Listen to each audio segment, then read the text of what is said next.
నేను భాగ్యశ్రీ. ఇక ట్రంప్ టారిఫ్లతో అమెరికాలో తీవ్ర పరిణామాలు తప్పవన్న అభిప్రాయం మెజారిటీ ప్రజల్లో కనిపిస్తోంది. ఈ మేరకు ట్రంప్ విధానాలు తమను ముంచేస్తాయంటూ ఆగ్రహం వ్యక్తం చేశారు Fed chairman Jerome Powell. Bharat, China సహా పలు దేశాలపై భారీ స్థాయిలో సుంకాలు విధించడం ద్వారా ట్రంప్ ప్రపంచ వాణిజ్య యుద్ధానికి తెరలేనట్లయిందన్న అభిప్రాయం ఇప్పటికే వినిపిస్తున్న నేపథ్యంలో తాజాగా ఫెడ్ చైర్మన్ జెరోమ్ పావెల్ చేసిన విమర్శలు ప్రాధాన్యం సంతరించుకున్నాయి. దీనిపై చర్చను ఇవాల్టి మీడియా డిబేట్లో చూద్దాం.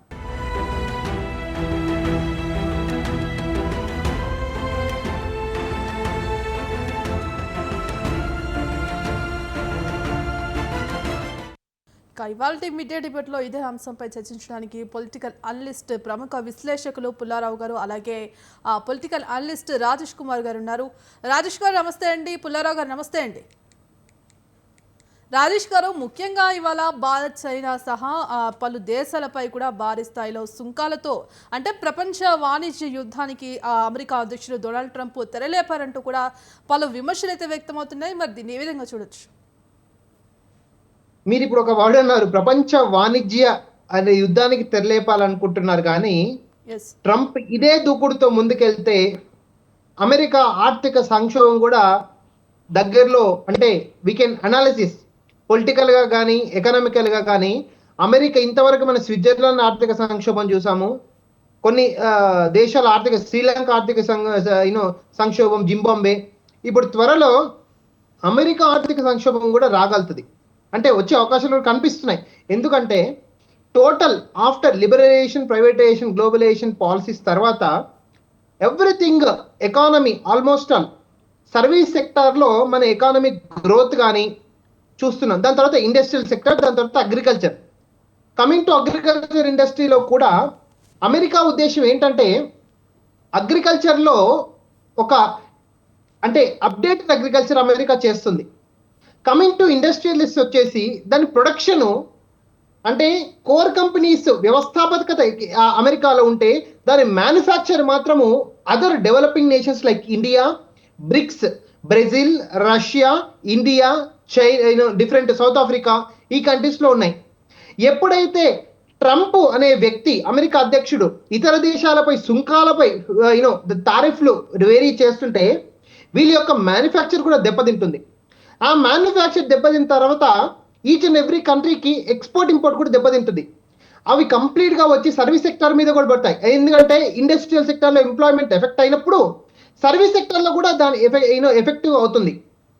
దాని తర్వాత అగ్రికల్చర్లో ఎప్పుడైనా అమెరికా ప్రొడక్షన్ చేసినట్టయితే ఒకవేళ వాటిని దిగుమతి చేసుకోవడానికి కూడా సుంకాలు అదే విధంగా ఉంటే డెఫినెట్గా అమెరికా ఆర్థిక సంక్షోభం అనే వర్డ్ కూడా మనం ఇదే ట్రంప్ ఒకవేళ దూకుడు తగ్గించుకోకపోతే మనం టోటల్ ప్రపంచం కూడా చూస్తున్నాం. ప్రపంచ దేశాలు 192 దేశాలు ఒకవేళ అగెనెస్ట్ టు ట్రంప్ అనే నినాదంతో కూడా ముందుకు ఆల్మోస్ట్ అబౌవ్ 70% దేశాలు కూడా అగెనెస్ట్ ట్రంప్ అనే ఉద్దేశం కూడా వెళ్తున్నాము. బట్ దీనిని భారతదేశం కూడా క్యాచప్ చేసుకోవాల్సిన సమయము. ఇది ఇండియాకు నెగిటివ్ కాకున్నా సరే, అంటే నెగిటివ్ ధోరణి అయినా సరే, ఎప్పుడైతే ఇండియాలో ప్రజెంట్ అదేంటిది మన యువకులు ఉన్నారు కదా, యువకులకు ఇది ఒక అవకాశం. యాక్చువల్గా the total developed west to developed east అనే ఫార్ములా అంటే ఏంటిది, entire world looking from the west to east అనేది దాదాపు ఒక 15 to 20 years నుంచి ఒక నానుడు ఉంది. ఇది బ్రిక్స్ అయిన నేషన్స్కి, రష్యాకి కానీ, ఇండియాకి కానీ, చైనాకి కానీ, ఆస్ట్రేలియాకి కానీ ఇది ఒక పాజిటివ్ పరిణామంగా మనము ఎప్పుడైతే we have to make the rule, we have to break the rule according to consequences of the United states of America. ఇప్పుడు దీంట్లో మనం industrial sector, agriculture sector, service సెక్టార్లో రీఫార్మ్స్ తీసుకొచ్చి మన ఇండియా వాళ్ళని మన దగ్గరనే స్టకప్ చేసే విధంగా, అంటే ఏంటిది, మన ఏదో టాలెంట్స్ని యూఎస్ఏకి పంపించి వాళ్ళక్కడ మళ్ళీ గ్రీన్ కార్డ్ హోల్డర్ కోసం అదేంటిది కష్టపడాల్సిన దానికన్నా మన why can't India cannot become United states of America and developed nations అనేది ఇప్పుడు policy making decisions like Narendra Modiji కానీ, ఆంధ్రప్రదేశ్ ప్రైమ్ మినిస్టర్ అయిన, ఆస్ట్రేలియా ప్రైమ్ మినిస్టర్ కానీ, సింగపూర్ అయిన ప్రైమ్ మినిస్టర్ కానీ, ఇవన్నీ కూడా కూలంకషంగా developed west to the entire world looking from the west to east అనే నానుడితోటి మనందరం కూర్చో ఒక పాలసీ మేకింగ్ గా చేస్తే ఇది ఒక మనకు పాజిటివ్ ఉంటుంది. వెన్ యుఎస్ఏ స్టార్టింగ్ లో మనకు కొన్ని ట్రబుల్స్ వచ్చినా, ఎకనామికల్ ఇన్ఫ్లేషన్ వచ్చినా, అది అంటే దాన్ని మనం సస్టైన్ చేసుకొని వస్తే మనలాంటి యువకులకు డెఫినెట్గా ఆపర్చునిటీ వస్తుంది దీంట్లో. ఎస్ రాజేష్ గారు, ముఖ్యంగా ఇప్పటికే దీనివల్ల అగ్రరాజ్య కంపెనీలు కావచ్చు, అటు పరిశ్రమలపై కావచ్చు పెను ప్రభావం పడుతోంది. ఇక తాజాగా దీనిపై అటు ఫెడ్ చైర్మన్ జెరోమ్ పావెల్ కూడా తీవ్రస్థాయిలో ఆగ్రహం వ్యక్తం చేసిన పరిస్థితి కనిపిస్తోంది. మరి ట్రంప్ కనుక ఈ దూకుడు ఇలానే ముందుకు వెళ్తే ఖచ్చితంగా అమెరికాకు ఆర్థిక సంక్షోభం తప్పదు అనుకోవచ్చా? ఎస్ అండి, నేను అదే అంటున్నాను. ఆర్థిక సంక్షోభము ఇంతకుముందు స్విట్జర్లాండ్కి ఒక అంటే తెలుసో తెలియకో ఆర్థిక సంక్షోభం వస్తే ఎంటైర్ వరల్డ్ స్విట్జర్లాండ్కి వెళ్ళి మేము సేవ్ స్విట్జర్లాండ్ చేస్తున్నాం అనే ఉద్దేశంతో దాదాపు 150 కంట్రీస్ రియాక్ట్ అయినాయి. 10 years back Switzerland crisis European crisis లో వస్తాయి. బట్ ఇప్పుడు అమెరికాకు క్రైసిస్ వస్తే వీ షుడ్ లీవ్ అమెరికా అనే ఫార్ములా తోటి మన మన ఎకానమీని, మన సర్వీస్ సెక్టార్ని, మన యొక్క సిస్టమ్ని స్ట్రెంథన్ చేసుకునే ఆపర్చునిటీ కూడా ఇండియాకి వస్తుంది. లేదండి, లాస్ట్ 500 years లో టోటల్ ఎంటైర్ వరల్డ్ లో చాలా ట్రాన్స్ఫర్మేషన్స్ జరిగాయి. Indus valley civilization, European civilization, America discovered ఎప్పుడైందని 1400 అరౌండ్ 14th century అయింది. ఈ 600 years లో వైకాంట్ అదే అంటున్నా, transformation from west to east అనేది ఇది ఒక ఆపర్చునిటీగా మనలాంటి డెవలపింగ్ కంట్రీస్ మార్చుకుంటే తప్ప మనం ఈ ఫార్ములా నుంచి బయట అంటే ఈ ప్రాబ్లమ్స్ నుంచి బయటకు పడలేము. యాక్చువల్గా స్టార్టింగ్ లో కొన్ని అప్స్ అండ్ డౌన్స్ ఉంటాయి, బట్ మనం క్యాచ్ చేసుకొని దాన్ని కొంచెం సస్టైన్ చేసుకొని ముందుకెళ్తే తప్ప మనము డెఫినెట్ గా ఇది మనకు పాజిటివ్ గా మలుచుకోవడానికి పాలకులు దృష్టి కేటాయించాలి యాక్చువల్గా. ఎస్ రాజేష్ గారు, ఇక ప్రముఖ విశ్లేషకులు పుల్లారావు గారు ఉన్నారు. పుల్లారావు గారు చెప్పండి, ఇక ముఖ్యంగా ఇప్పుడు అమెరికా అధ్యక్షుడు ట్రంప్ పైన అనేక విమర్శలు వ్యక్తమవుతున్నాయి. ఇటు ట్రంప్ విధిస్తున్న టారిఫ్లపై కూడా అటు ఫెడ్ చైర్మన్ కూడా స్పందించిన పరిస్థితి కనిపిస్తుంది. మరి ఇలాగే ట్రంప్ విధానం కనుక ఈ విధానాలపై ఇప్పటికే అటు స్వదేశంలో కూడా పెద్ద ఎత్తున విమర్శలు వ్యక్తమవుతున్నాయి. అంటే ట్రంప్ దూకుడు ఇలానే దూకుడుగా వ్యవహరిస్తే ఇక రాబోయే రోజుల్లో కూడా ఆర్థిక వ్యవస్థ పూర్తిగా నష్టం అవుతుంది అనుకోవచ్చా? ఒకటి ఇప్పుడు దూకుడు తగ్గించేశారు కదా. 90 దేశాల మీద ఆ వేసిన 10% కంటే ఎక్కువ వేయలేదు కదా. ఇప్పుడు మానేశారు కదా. 90 రోజులు టైం ఇచ్చాడు కదా. అది ఆయన స్టైల్ ఆఫ్ నెగోషియేషన్. ఆయన అలా personal negotiation, personal diplomacy, file ఉండవు, ఏముండవు, టీవీ సెట్స్ 5-6 ఉంటాయి. దాని మీద చూసి వెంటనే కమెంట్ చేస్తాడు. అందువల్ల దూకుడు అనేది సైకలాజికల్గా దేశాలను భయపెడటానికి, హడావిడి చేయటానికి చేశాడు. తప్పకుండా అది మనం ఆయన స్టైల్గా భావించుకోవాలి. 90 దేశాలతో వెనక్కి తగ్గిపోయాడు కదా, మాట్లాడదామన్నాడు కదా. చైనాతో కూడా ఏం జరుగుతుంది? అతను సరిగ్గా హ్యాండిల్ చేయలేదు చైనాని. ఆయన వ్యూ ఏంటంటే చైనాకి మనం గట్టిగా లేకపోతే దారిలోకి రాదు. చైనా బలంగా ఉన్నారు కాబట్టి కొద్దిగా గట్టిగా చైనా కూడా రెస్పాన్స్ అవుతుంది. కానీ వాళ్ళిద్దరికి కూడా తప్పదు. ఎందుకంటే వాళ్ళకి ఒక అరేంజ్మెంట్కి రావాలి. అసలైన పాయింట్ ఏంటంటే మనం ఇతర దేశాలతో ఎందుకు మనం బిజినెస్ చేస్తాం? సరదాగా కాదు కదా. అమెరికా నుంచి మనం ఆయిల్ ఎందుకు కొనుక్కుంటాం? లేకపోతే సౌదీ అరేబియా నుంచి ఆయిల్ ఎందుకు కొంటాం? సరదాగానా, ఊరికినైనా వాళ్ళు ఉన్నారన్నా కాదు. అక్కడ వస్తువులు ప్రపంచంలో ఎక్కడ చౌకగా ఉంటాయో ఆ వస్తువులు మనం కొనుక్కుంటాం. వాళ్ళు కూడా అంతే కదా. సౌదీ అరేబియా కూడా ఎక్కడ చీప్గా రైస్ దొరికితే, ఎక్కడ చీప్గా వీట్ దొరికితే కొంటారు. అందువల్ల ఇంటర్నేషనల్ ట్రేడ్ ఫౌండేషన్ ఏంటంటే, ఇంటర్నేషనల్ ట్రేడ్ 250 సంవత్సరాలు బట్టి ఎకానమిస్ట్ దీన్ని అనలైజ్ చేసిన వాళ్ళు, ఎకనామిక్స్ అనేది, ఆర్థిక వ్యవస్థ అనే సైన్స్ తీసుకొచ్చిన వాళ్ళు, యాడమ్ స్మిత్ లాంటి వాళ్ళు ఏమన్నారంటే, నీకు చౌకగా అన్ని దేశాల కంటే చౌకగా వస్తువులు ఎక్కడ దొరుకుతాయి అక్కడ కొనుక్కో. నీకు అడ్వాంటేజ్ ఉన్నదే ప్రొడ్యూస్ చేయి. ఇప్పుడు రాజస్థాన్లో ఎడారిలో నీళ్ళు లేని చోట వరి వేస్తే ఏమవుతుంది? పండించవచ్చు. ట్యాంకర్స్ మీద నీరు తీసుకొచ్చి పండిస్తే ఎకరానికి నీరు సప్లై అయ్యే 40-50 వేలు అవుతుంది. ఆ పంట కుదరదు కదా. దేర్ఫోర్ ట్రేడ్ అనేది తప్పదు. ఇప్పుడు ట్రంప్ కొన్ని రోజులు ఆఫ్ చేసినా, వాళ్ళు ఆఫ్ చేసినా తప్పదు. కొద్దిగా మార్పులు ఉండేదా. ఇది టెంపరీ ఫేజ్. నిన్న మీరు చూపెడుతున్నారు ఒక పిక్చర్. పోవెల్ ఇప్పుడు కనపడుతున్న వ్యక్తి American federal reserve bank governor, మన గవర్నర్ లాంటిది ఆయన చైర్మన్.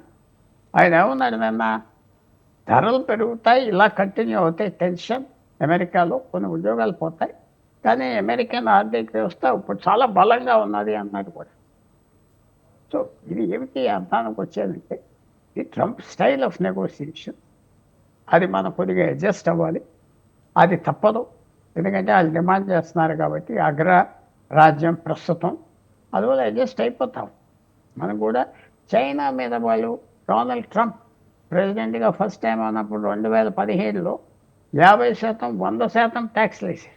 కానీ చైనాతో వాణిజ్యం తగ్గలేదే అమెరికాకి, ఇంకా పెరిగింది. Yes. అందువల్ల మనం ఈ సౌండ్లు విని ఇదే నిజం యుద్ధం అనుకుంటే కష్టం. Yes, serious situation, but settlement మాత్రం వస్తుంది.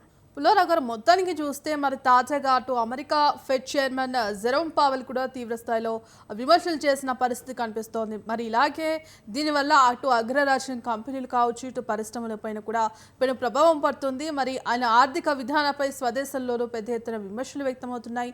ఇంత అటు భారత్ చైనా సహా పలు దేశాలపై కూడా భారీ స్థాయిలో సుంకాలు ప్రపంచ వాణిజ్య యుద్ధానికి తెరలేపారంటూ కూడా ఆయనపై తీవ్ర స్థాయిలో ఆగ్రహం వ్యక్తం చేసిన పరిస్థితి కనిపిస్తోంది. మరో పక్క అటు ట్రంప్ కూడా మరి అటు అమెరికాలో భారతీయ విద్యార్థులు కూడా ఎవరు ఉండొద్దు, తమ స్వదేశానికి వెళ్ళాలంటూ కూడా తీవ్రస్థాయిలో ఒత్తిళ్లు తెస్తున్న పరిస్థితి కనిపిస్తుంది. అంటే ఈ మొత్తం అన్ని చూసుకుంటే ఇది మొత్తానికి ఎక్కడికి దారి తీస్తుంది అనుకోవచ్చు? ఒకటి తప్పకుండా ట్రంప్ ప్రభుత్వం పూర్వం ప్రభుత్వాల కంటే పెద్ద తేడా ఉన్నది. తర్వాత మనం ప్రతి విషయం భారతీయులు టార్గెట్ చేస్తున్నారు అనుకోకూడదు. అక్కడ మెయిన్ టార్గెట్ ఎవరు? సౌత్ అమెరికన్స్, తర్వాత మిడిల్ ఈస్ట్ నుంచి, ఆఫ్ఘనిస్తాన్ నుంచి, పాకిస్తాన్ నుంచి ఎవరు వచ్చి పర్మిషన్ లేకుండా లక్షల మంది ఉంటున్నారు, వాళ్ళ టార్గెట్. వాళ్ళతో పాటు మనం కూడా ఇంపాక్ట్ అవుతున్నాం. ఇప్పుడు మన ప్రభుత్వం డ్యూటీ ఏమిటంటే, ఎప్పుడైతే ట్రంప్కి కావాల్సిన వాణిజ్య డీల్ అంతా ఒప్పుకుంటున్నామో, ఎప్పుడైతే ట్రంప్ గవర్నమెంట్ మీరు 1,00,000 మంది సరిహద్దులు దూకేసి వచ్చారు, తిరిగి తీసుకోవాలంటే ఎస్ తీసుకుంటా ఉన్నాము.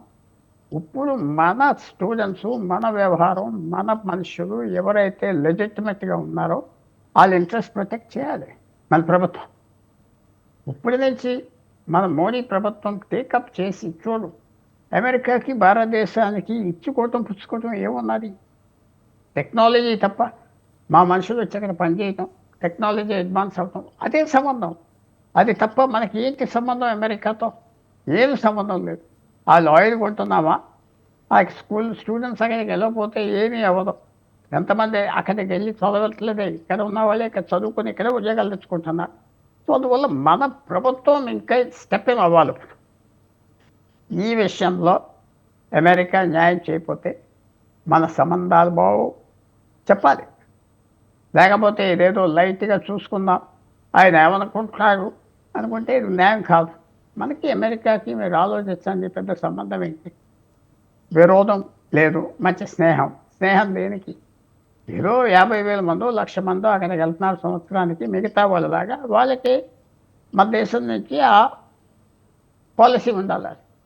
అక్కడ ఉన్న వాళ్ళని ఏడిపించడం, అవమానం చేస్తే భారత ప్రభుత్వం సహించాం అనుకుంటా మనకి ఇది బాగా నొప్పి వస్తుందని చెప్తే వాళ్ళు తగ్గిపోతారు.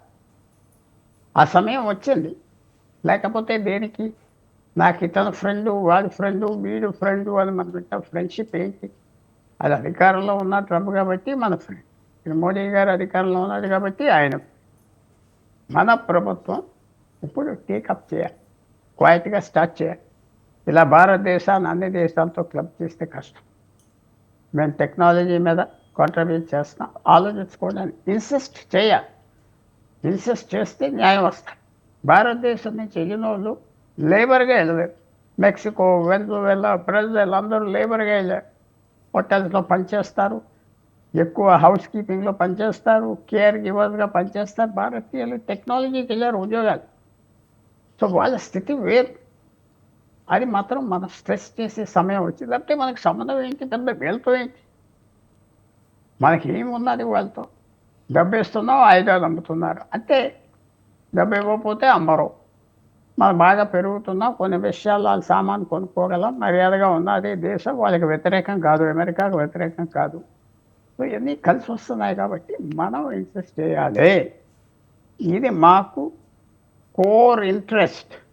మా స్టూడెంట్స్ అక్కడికి వెళ్ళటం, వాళ్ళకి అవమానం లేకుండా పర్సూ చేయటం, పూర్వం నుంచి ఎన్ని వీసాలు ఇచ్చారో పని చేయటానికి మాకు చాలా ముఖ్యం. ఆ దేశాన్ని ఇన్సిస్ట్ చేయాలి.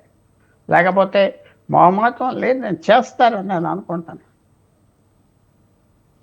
పుల్లారావు గారు, ముఖ్యంగా మరి ట్రంప్ టారిఫ్స్తో ఇటు ద్రవ్యోల్బణం కూడా తీవ్ర స్థాయికి చేరుకుంటోంది. అటు ట్రంప్ పాలనలో విధానపరమైన మార్పుల వల్ల ఫెడరల్ రిజర్వ్ సిస్టమ్ను కూడా ముంచేశాయంటూ కూడా పలు విమర్శలు వ్యక్తమవుతున్నాయి. మరి దీని ఏ విధంగా చూడాల్సింటారు? నిన్న మీరు చూస్తున్నారో లేదో, జపనీస్ కార్ ఫ్యాక్టరీ హోండా లక్షల కార్లు జపాన్లో, మెక్సికోలో తయారు చేసి, కెనడాలో తయారు చేసి అమెరికా పంపిస్తారు. నిన్న వాళ్ళు ఏం అనౌన్స్ చేశారు? ఆ ఫ్యాక్టరీ అమెరికాకి షిఫ్ట్ చేసేస్తారు. అలా ట్రంప్ ఐడియా ఏంటంటే, ఎక్కువ సుంకాలు వేస్తే ఎవరైతే ఇతర దేశాల నుంచి ఉక్కు, వాళ్ళు ముఖ్యంగా కోల్, షిప్పింగ్, స్టీల్, కార్స్ ఎక్కువగా అమెరికా వాడే కార్స్ కూడా ఇతర అందరూ ఫ్యాక్టరీలు తిరిగి వస్తాయి. పోనీ వాళ్ళకి 10 ఫ్యాక్టరీలు బయట ఉంటే ఒక ఫ్యాక్టరీ అయినా ఇక్కడ పెడతారు. అది జరుగుతారు, గ్యారంటీగా జరుగుతాయి. యాపిల్ లాంటి కంపెనీ డజన్స్ ఆఫ్ ఫ్యాక్టరీస్ దేశం బయట ఉంటే కొన్ని అమెరికాలో సెటప్ చేస్తారు. సో తప్పకుండా ట్రంప్ తీసుకున్న స్టెప్స్ మార్పు వస్తారు. ఆ మార్పు భారతదేశానికి చెడ్డని ఎందుకు అనుకోవాలి మనం? ఛాలెంజ్. ట్రంప్ నిజంగా వాణిజ్య యుద్ధం చైనాతో వెళితే మనకి బ్యాడ్ కాదే, మనకి బ్యాడ్ అవ్వదే. ఎందుకంటే వాళ్ళిద్దరూ స్నేహంగా ఉంటే మనకి కష్టం. వాళ్ళిద్దరూ స్నేహంగా 89 నుంచి దాదాపు 2012 వరకు ఉన్నారు. China, America. చైనాలో మాట అనలేదు, అమెరికా చాలా జాగ్రత్తగా చూసుకున్నారు. ఇప్పుడు వాళ్ళ సంబంధాలు చెడిపోయినాయి కాబట్టి కొద్దిగా పలుకుతున్నారు. ఇదేం మన పెద్ద బాధపడే పరిస్థితి కాదు. పెద్ద దేశాలు వీరి బులీలు వాళ్ళు దెబ్బలాడుకుంటే అందరూ ఆనందపడతాం కదా. పెద్ద నాయకులు కొట్టుకుంటే మనం ఆనందపడతాం కదా. పెద్ద సినిమా యాక్టర్లు అందరూ ఒకళ్ళని తిట్టుకుంటా ఉంటే ఆనందపడతాం. ఎందుకంటే వాళ్ళు మరి దెబ్బలాడుకుంటున్నారు, మన గొడవ రారు అది. సో మనమేం పెద్ద ఏదో అమెరికాలో ధరలు పెరిగిపోతాయి, భారతదేశానికి ఇదేమి దెక్కలేదు. భారతదేశానికి ఒక పెక్యులియర్ సిచ్యువేషన్ ఉన్నది. అక్కడ జరిగింది మనకేం సంబంధం లేదు. అమెరికా నుంచి ఎక్కువ మన ఎక్స్పోర్ట్స్ ఏంటంటే టెక్నాలజీ, రా మెటీరియల్స్ కాదు. అమెరికా నుంచి కూడా లిమిటెడ్ మెటీరియల్స్ వస్తున్నాయి మనకి. సో ఇది సంబంధం సైకలాజికల్గా ముఖ్యం మనకి అమెరికా, సైకలాజికల్. ఎందుకంటే వాళ్ళు పవర్ఫుల్ కంట్రీ. సో మనం అంత తొందరపడక్కర్లేదు. అక్కడ ధరలు పెరిగిపోతున్నాయి, ఇక్కడ ఏమవుదు. తర్వాత చైనా కూడా ఎంత సంబంధం దగ్గర పెంచుకుందాం అనుకుంటుంది. ఈ 4 సంవత్సరాలు చైనాకు వేస్ట్ అయింది భారతదేశంతో గొడవలు పడి. చైనా కూడా ఎక్కువ ఎక్స్పోర్ట్స్ భారతదేశానికి పంపిస్తుంది, తక్కువ ఎక్స్పోర్ట్ ఇండియా చేస్తుంది చైనా. సో చైనా కూడా ఇక్కడ ఫ్యాక్టరీస్ పెడతారు. రాబోయే వారం రోజులు 10 రోజుల్లో చైనా కూడా మేము ఇన్వెస్ట్ చేస్తాం, భారతదేశంలో ఉక్కు ఫ్యాక్టరీలు పెడతాం, కారు ఫ్యాక్టరీలు పెడతాం, ఫోన్ ఫ్యాక్టరీలు పెడతాం అంటున్నారు. సో ఏ రకంగా అయినా చూస్తే నాకు ఇది పెద్ద కొంతవరకు మనకి టెన్షన్, ఈ వీసాలు యువకుల గురించి. లేకపోతే మనం టెన్షన్ పడేది ఏమీ లేదు దీంట్లో. ఇది వాళ్ళ గొడవ, మనకేం పెద్ద అంత ఇబ్బంది ఉండదు. పుల్లారావు గారు, ముఖ్యంగా ట్రంప్ టారిఫ్ వల్ల నెలకొన్న అటు అనిశ్చితి ఆర్థిక వ్యవస్థను కూడా మరి శాశ్వత నష్టాన్ని కలిగించే ప్రమాదం ఉందనుకోవచ్చా? శాశ్వతంగా మాత్రం లేదు, కొన్ని రోజులు ఉంటాయి, తర్వాత ఇవన్నీ సెటిల్ అవుతాయి. ఇది ట్రేడ్. అమెరికా నుంచి మనం చైనా నుంచి వెళ్ళకపోతే చైనా ఇక్కడ ఎక్స్పోర్ట్ చేస్తుంది, మనం ఇక్కడి నుంచి అసెంబ్లీ చేస్తాం, పంపిస్తాం, అడ్జస్ట్ అవుతాయి సమయంలో. ఇది ఒకటి మీరు అన్నట్టుగా వాణిజ్యం తగ్గిపోతే ప్రపంచానికి నష్టం. ఎందుకంటే తక్కువ ధరలో వచ్చే వస్తువులు మనం కొంటలేనట్టు లెక్క. ఎక్కువ ధరకే కొంటాం, తక్కువ ధరకి ఎక్స్పోర్ట్ చేసే అవకాశం పోయింది. ట్రేడ్ అనేది, వాణిజ్యం అనేది అందరికీ లాభం, అందరికీ గెయిన్ వస్తుంది. కాబట్టి అది లేకపోతే నష్టం అందరికీ వస్తుంది, అంతవరకు నష్టం వస్తుంది. కానీ ఇంకోటి కూడా మీకు, ఆయిల్ ప్రైస్ పడిపోయింది కదా, దాదాపు 8% పడిపోయింది గత 15 రోజుల నుంచి. అది భారతదేశానికి ఎంతో లాభం కదా, ఎంతో లాభం. ఎందుకంటే మన ఎక్కువ వాణిజ్య వ్యాపారం ఏంటి? ఆయిల్ కొనుక్కోవటం. మనం ఇంపోర్ట్ ఎక్స్పోర్ట్, దిగుమతి ఎగుమతి భారతదేశాన్ని మొత్తం కలిపితే దాంట్లో దాదాపు 20% ఆయిల్ ఉంటుంది. ఆయిల్ చెమ్మరు అంత ముఖ్యం మనకి. సో అది ఇంకా ఎక్కువే ఉండొచ్చు. సో ఆ బెనిఫిట్ కూడా భారతదేశానికి వస్తుంది కదా. ఆయిల్ ధర పడిపోయింది. కొన్ని బెనిఫిట్స్ ఉంటాయి, కొన్ని లాసెస్ ఉంటాయి. లాస్ ఏంటి మనకి? ఈ వీసాలు, ఈ స్టూడెంట్స్, ఆ గొడవ తప్ప ఏం లేదు మనకి ఏమీ గొడవ లేదు. ఇది జరిగితే అని నేను భావిస్తున్నా. ఏదో ట్రంప్ చెప్పారు, మనం కూడా ట్రంప్ చెప్పగానే ఎందుకు విన్నాం? అక్కడ మన జనం ఉన్నారు కాబట్టి విన్నాం. లేకపోతే భారతదేశం లెక్క పెట్టుకుంటుందా? లెక్క పెట్టదు, అస్సలు లెక్క పెట్టదు. నేను ఇష్టం వచ్చింది చేసుకో అంటారు. అందువల్ల మనం కూడా అడ్జస్ట్ అవుతాం. ఇది ఎలాగ మళ్ళీ తిరుగుతుందో మనం వెయిట్ చేసి చూడాలి. ఆల్రెడీ ఒక నిర్ణయానికి మనం రాలేం. ఇలాగ వెళ్ళిపోతుంది, ఈ నష్టాలు వచ్చేస్తాయి, అమెరికా దెబ్బలాట. ఇవాళ రాత్రే మీరు న్యూస్ వినొచ్చు, అమెరికా చైనా కలిసి కూర్చుంటున్నారు. వినొచ్చు ఇవాళే.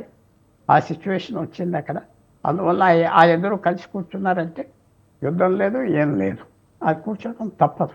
ఎన్ని మాటలు చెప్పినా ఇద్దరికీ అవసరం. ట్రంప్ కూడా భయపడుతున్నాడు, నిజంగా యుద్ధం అయితే చైనాతో ఏమైపోతాం. షీ జిన్పింగ్ చైనీస్ మనిషి కూడా ఆల్రెడీ ఈ 15 రోజుల్లో గోడౌన్ కొన్న బట్టలు కొన్నాయి అన్నీ కలిసి అక్కడ ఎక్కడ డిస్పోజ్ చేయాలో తెలియట్లేదు. అంత ఎక్స్పోర్ట్ చేస్తుంది చైనా. ప్రతిరోజు ఎక్స్పోర్ట్ చేసేది. ఒక భారతదేశానికి సంవత్సరానికి ఎక్స్పోర్ట్ చేసేది దాదాపు 5-6 రోజుల్లో మీకు ప్రపంచానికి ఎక్స్పోర్ట్ చేస్తారు. అంత ఎక్స్పోర్ట్ మీద, మ్యానుఫ్యాక్చరింగ్ మీద చైనీస్ మాస్టర్స్ అయిపోయారు. చైనీస్ ప్రెసిడెంట్ ఏమన్నాడు? మాకు పని ఎందుకు ఏడుస్తున్నావు? మేము సైన్స్లో అడ్వాన్స్ అవ్వాం, అందువల్ల ఏడిస్తే ఎలాగా? అడ్వాన్స్ అవ్వద్దంటావా? మేము టెక్నాలజీలో అడ్వాన్స్ అవ్వాం, ఏదైనా కట్టగలం, ఫ్యాక్టరీలో చేయగలం, మీరు ఎందుకు చేసుకోకూడదు అని అడగడం కూడా జరిగింది. ముఖ్యంగా మనం ఆలోచించవలసింది ఏంటంటే, ఇది ఒక వేకప్ కాల్ అంటే మనకు అలారం. పరిస్థితి ఇలాగొస్తే భారతదేశం ఏం చేస్తాయి, ఎక్కడ జాగ్రత్త పడాలి, మన ఊరికనే ఇతర దేశాల మీద ఆధారపడాలా, మన మార్కెట్ మనం డెవలప్ చేసుకోవాలా? మన మార్కెట్ డెవలప్ అవ్వట్లేదు, ఎందుకంటే గవర్నమెంట్ ఎక్కువ పన్నులు తీసుకుంటాను. కన్జంప్షన్ లేదు భారతదేశంలో. ఏదో ఫ్రీబీలో అయ్యి నడుస్తుంది. కన్జంప్షన్ తగ్గిపోయింది, సేవింగ్స్ తగ్గిపోయింది ఈ 10 సంవత్సరాల్లో. ఇది మనకు ఉన్న డేంజర్ పాయింట్. మన సేవింగ్స్ తగ్గిపోయింది, కన్జంప్షన్ తగ్గిపోయింది. అది చూసుకోవాలి ప్రభుత్వం. ఎస్ పుల్లారావు గారు, మీరు అన్నట్టుగా మరి నిజంగానే ట్రంప్ టారిఫ్ల వల్ల ఇటు భారీగా ఆదాయం సమకూరే అవకాశం ఉందంటూ కూడా పేర్కొంటున్నారు. మరి అది ఆదాయపు పన్నును భర్తీ చేస్తుంది. ప్రస్తుతం విధిస్తున్న పన్నులతో రోజుకు $2 నుంచి $3 బిలియన్ ఆదాయం లభిస్తుందంటూ కూడా మరోపక్క ఇటు ట్రంప్ చెప్తున్నారు. మరి ఇటుపక్క ఇది ట్రంప్ విధిస్తున్న సుంకాల వల్ల అమెరికా దేశం పూర్తిగా ఆర్థిక సంక్షోభంలోకి వెళ్తుందని అంటున్నారు. మరి ఈ రెండింటిని చూసుకుంటే మరి ట్రంప్ కొంతమేరైనా ఈ సుంకాలను తగ్గించే అవకాశం ఉందంటారా? తప్పకుండా తగ్గిస్తారు. అది first step. Shock and all. ఆ థియరీ ఏంటంటే షాక్ చేయాలి ఎదరవాళ్ళని, వాళ్ళు మాట్లాడకుండా అదిరి చేయాలి. అంతే, మీ అందరి మీద వేసేస్తున్నా, నేను వేసేస్తున్నా, మాట్లాడితే వేసేస్తాను. అదొక షాక్ చేయటాను. ఆ షాక్ అనేది కొన్ని రోజుల తర్వాత పోతుంది. వేల మందిలో ట్రంప్ అడ్జస్ట్ అయిపోతాడు. నేను అనుకుంటున్నా మొత్తానికి ట్రంప్ ఏం చేస్తాడంటే ఒక 10% సుంకాలు వేస్తాడు అన్ని దేశాల మీద, ఎవరి మీద లేవో మినిమం. కొన్ని దేశాల మీద ఆల్రెడీ 10 ఉంటే 20 చేస్తాడు. ఎందుకంటే ఆ ట్యాక్స్ కోసం అతను ఆశిస్తాడు. అంతేగాని పూర్తిగా అమెరికాని ఏదో డెవలప్ చేసేద్దాం ఒక రోజులో అనుకుంటే అవ్వదని తెలుసు. తర్వాత అక్కడ ఏ వస్తువు మ్యానుఫ్యాక్చర్ చేయాలైనా చైనా నుంచి రావాలి కాంపోనెంట్స్. ఈవేళ కోవిడ్ టైంలో కూడా చైనా మందులు పంపించి కాంపోనెంట్స్, కెమికల్స్ పంపిస్తే కోవిడ్ ఇంజెక్షన్స్ చేసుకున్నారు అమెరికాలో. మాస్క్స్ తయారు చేయడానికి కోవిడ్ టైంలో అమెరికాలో ఫ్యాక్టరీ లేదు, ఏం లేదు. సో అందువల్ల ఈజీయర్ సెడ్ అండ్ డన్. రేపు ఏదో మేము ఫ్యాక్టరీలు పెట్టేస్తాం, ఒకళ్ళ గంట ఒకళ్ళు వచ్చేస్తాయి, ఇది అవ్వం. ఆయన చూసి భయపడతారు బిజినెస్ కాబట్టి ఎస్ అంటున్నారు. కానీ ఊరికనే ఆర్టిఫిషియల్గా అక్కడ కార్ ఫ్యాక్టరీస్ పెట్టేస్తే కాస్ట్ ఎక్కువ ఉంటుంది. కార్ ఫ్యాక్టరీస్ పెట్టారు అక్కడ, కానీ కాంపోనెంట్స్ అంతా బయట దేశాల నుంచి రావాలి కదా, అక్కడ అన్నీ తయారు చేయరు కదా. రైట్. సో ఇది ఒక లాంగ్ టైంలో మనకు తెలిసేది కాదు, తొందరగా సెటిల్ అయిపోతుంది. తొందరగా ఇది భారతదేశానికి మంచి టర్మ్స్ ఉంటాయి, భారతదేశానికి దీనివల్ల నష్టం లేదు.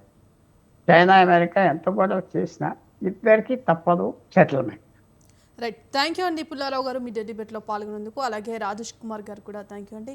ఇక మొత్తానికి ఇటు దీనివల్ల ట్రంప్ టారిఫ్ల వల్ల అటు అగ్రరాజ్య కంపెనీలు పరిశ్రమలపై పెను ప్రభావం పడుతుంది. మరి ఆయన ఆర్థిక విధానాలపై కూడా స్వదేశంలో కూడా పెద్ద ఎత్తున విమర్శలు అయితే వినిపిస్తున్నాయి. మరి చూడాలి మొత్తానికి ట్రంప్ సుంకాలు కొంతమేర తగ్గిస్తారా లేదా అని వేచి చూడాలి. ఇక ఇది వాళ్ళ మీడియా డిబేట్. కీప్ వాచింగ్ స్వతంత్ర.